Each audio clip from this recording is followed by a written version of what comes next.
இரண்டாவது டி20யிலும் இந்திய அணி பிரம்மாண்ட அதிரடி. நொந்து போன இங்கிலாந்து அணி. அதாவது இந்தியா மற்றும் இங்கிலாந்து அணிகள் மோதும் 5 டி20 போட்டிகள் கொண்ட தொடர் நேற்று கொல்கத்தா ஈடன் கார்டன் மைதானத்தில் தொடங்கியது. இந்த போட்டியில் டாஸை வென்ற இந்திய அணி கேப்டன் சூரியகுமார் யாதவ் முதலில் பந்து வீச்சை தேர்வு செய்திருந்தார். அதன்படி முதலில் பேட்டிங் ஆட வந்த இங்கிலாந்து அணியில் கேப்டன் ஜாஸ் பட்லரை தவிர மற்ற அனைத்து பேட்ஸ்மேன்களும் சொற்ப ரன்களில் ஆட்டமிழந்தனர். இதில் ஜாஸ் பட்லர் மட்டுமே 68 ரன்கள் சேர்த்து ஆட்டமிழக்க, அதன் காரணமாக இங்கிலாந்து அணி 132 ரன்களுக்கு அனைத்து விக்கெட்டுகளையும் இழந்து ஆல் அவுட் ஆனது.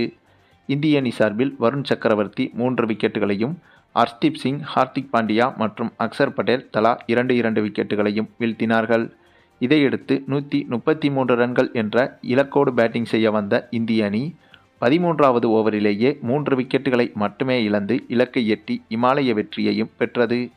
இந்திய அணியின் தொடக்க ஆட்டக்காரரான அபிஷேக் சர்மா 34 பந்துகளில் 79 ரன்கள் சேர்த்து வான வேடிக்கையை காட்டி வெற்றியை உறுதி செய்தார். சிறப்பாக பந்து வீசிய வருண் சக்கரவர்த்தி ஆட்ட நாயகனாகவும் தேர்வு செய்யப்பட்டார். இந்த நிலையில்தான் நேற்றைய தினம் இந்த போட்டி முடிந்த கையோடு இன்று அதிகாலையிலேயே இந்த இரு அணிகளும் அடுத்த போட்டிக்கான வார்ம் அப் மேட்சில் களமிறங்கியது. மேலும் இந்த மேட்சில் முக்கியமான வீரர்கள் இடம்பெறவில்லை. இந்த 2 அணிகளிலும் உள்ள 2ஆம் தரம் 3ஆம் தர வீரர்கள் மட்டுமே விளையாடி வந்தனர்.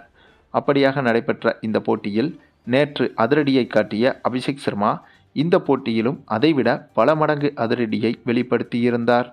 அதாவது இவரது அதிரடி என்பது எதிரணி வீரர்களையே ஒரு கட்டத்தில் ரசிகர்களாக மாற்றும் அளவுக்கு அந்த அளவுக்கு பிரம்மாண்டமாக இருந்தது.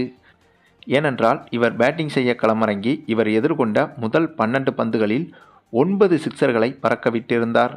அப்படியானால் இவரது அதிரடி எந்த அளவுக்கு இருந்திருக்கும் என்பதை நீங்களே யோசிச்சு பாருங்க.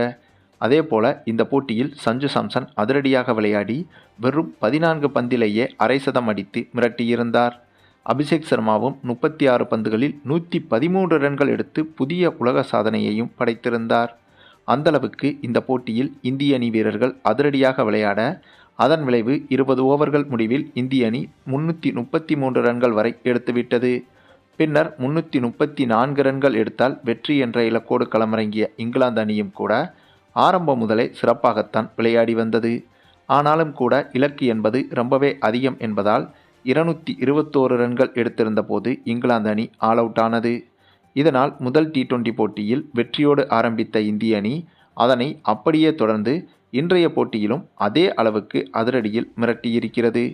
சரி, நீங்கள் சொல்லுங்கள், இப்படிப்பட்ட இளம் வீரர்களை கொண்ட இந்திய அணி இந்த இங்கிலாந்துக்கு எதிரான தொடரை கைப்பற்றுமா என்பதை பற்றி நீங்கள் என்ன நினைக்கிறீங்கன்னு உங்களுடைய கருத்துக்களையும் கமெண்டில் தெரிவிங்க. மேலும் இந்த வீடியோ பிடிச்சிருந்தா லைக் பண்ணுங்கள், மற்ற அனைவருக்கும் ஷேர் பண்ணுங்கள், மறக்காமல் நம்ம சேனலை சப்ஸ்கிரைப் பண்ணுங்கள்.